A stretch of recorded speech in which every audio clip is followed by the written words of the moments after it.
আমাদের দাবি হচ্ছে একটাই, আমাদের চাকরি স্থায়ীকরণ চাই। গ্রামীণ ব্যাংকের চতুর্থ শ্রেণীর কর্মচারীরা এখানে আমরা সমবেত হয়েছি। আমরা আমাদের সারা বাংলাদেশের চতুর্থ শ্রেণীর কর্মচারীরা যারা 30 থেকে 32 বছর থেকে এই প্রতিষ্ঠানে চাকরি করছে, তাদের চাকরি স্থায়ীকরণ করা হচ্ছে না। তাদের নিয়োগ বিধিতে লেখা ছিল চাকরি নিয়োগের পরে 9 মাসের মধ্যে যদি তার কার্যক্রম সন্তোষজনক হয় তাহলে তাকে স্থায়ীভাবে নিয়োগ দেওয়া হবে, আর যদি সন্তোষজনক মনে না হয় তাহলে সেখান থেকে তাদেরকে বের করে দেওয়া হবে। কিন্তু আমরা দেখলাম আজকে 32 বছরে একজন মানুষ চাকরি করছে, তার চাকরি স্থায়ীকরণ করা হচ্ছে না। আমরা মনে করি বাংলাদেশ শ্রম আইন এবং ILO কনভেনশনের যে নীতি, বাংলাদেশ ব্যাংকের যে নীতি এবং গ্রামীণ ব্যাংক তার যে নিজস্ব সার্কুলার, সেই সার্কুলার তারা ভাইলেট করে, সেই সার্কুলারকে অমান্য করে এবং বাংলাদেশ ব্যাংক বাংলাদেশের যে আইন সেটাকে অমান্য করে আমাদেরকে তারা দীর্ঘদিন থেকে এই যে বিনা বেতনে বিনা অধিকারে বলে তারা আমাদেরকে খাটাচ্ছে। আজকে 600 টাকা তারা মজুরি দেয়। আমরা মনে করি কোনোভাবেই এই 600 টাকায় একটা মানুষের সংসার চলতে পারে না।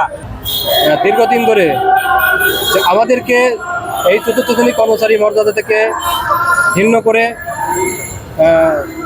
6 থেকে 9 মাসের মধ্যে যে চাকরি স্থায়ীকরণ করার কথা, সেটা না করে দীর্ঘ 30 বছর পর্যন্ত তারা নিজস্ব ক্ষমতায়, নিজস্ব নীতিমালায়, নিজস্ব ক্ষমতা প্রয়োগ করে আমাদেরকে রেখে দিয়েছেন।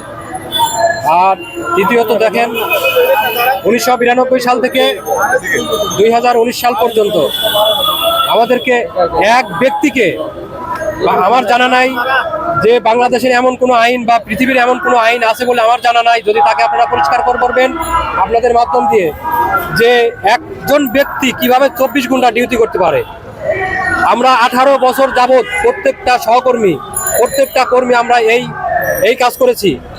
আমরা সকাল 7টার সময় অফিসে এসেছি, আমরা সকাল 7টার সময় ঘুম থেকে উঠেছি এবং বিদ্যমানে ওই অফিসে থেকেই সারাদিন কাজ করেছি, অফিসের কাজ করেছি, ধোয়া মোছার কাজ করেছি এবং আবার রাত্রি যাপন করেছি এই অফিসের টেবিলের পর ঘুমিয়ে। আমাদের চাওয়া পাওয়া, আমরা এর বিচার চাই, প্রথমত এর বিচার চাই এবং এর ক্ষতিপূরণ চাই। 18 বছর আমরা টেবিলে ঘুমাইছি, এর ক্ষতিপূরণ চাই। এবং আমাদের দাবি হচ্ছে একটাই, যে আমরা স্থায়ীকরণ চাই, আমাদের চাকরি স্থায়ীকরণ চাই।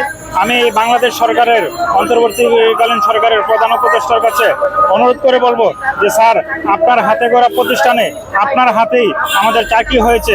আজকে আপনি বাংলাদেশের একজন প্রধান উপদেষ্টা হিসেবে আপনার কাছে আমাদের চাওয়া যে দীর্ঘদিনের আশঙ্কা, আপনার এই প্রতিষ্ঠানে আমরা যারা দৈনিক ভিত্তিক হিসেবে আছি আমাদের চাকরি স্থায়ী করে দিবেন আপনার হাত দিয়ে।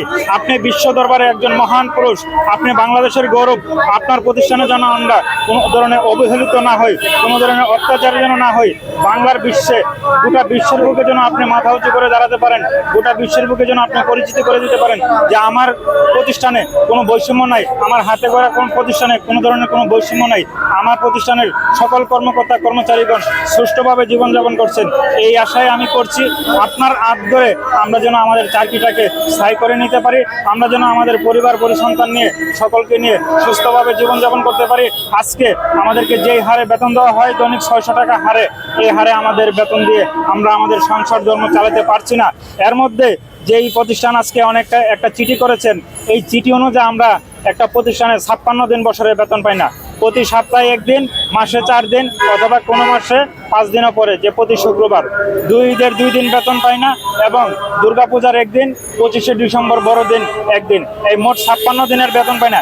এই যে অমানবিক অত্যাচারগুলো আমাদের কাছে হচ্ছে, এই অত্যাচারগুলো স্যার আপনার হাত ধরে যেন এই অত্যাচারগুলো অপসারণ হয়, এগুলো যেন বন্ধ হয়। স্যার, আপনি আপনার হাতে গড়া প্রতিষ্ঠানের প্রশাসন যারা আছে, নীতি নির্ধারক যারা আছে, তাদের কাছে আপনি যদি একটু বলে দেন তাহলে আমার মতো এই হাজারো পরিবারগুলো আছে। স্যার, আমরা আপনার সন্তান, আমরা আপনাদের ভাইয়ের মতো, আমরা আপনাদের সন্তানের মতো।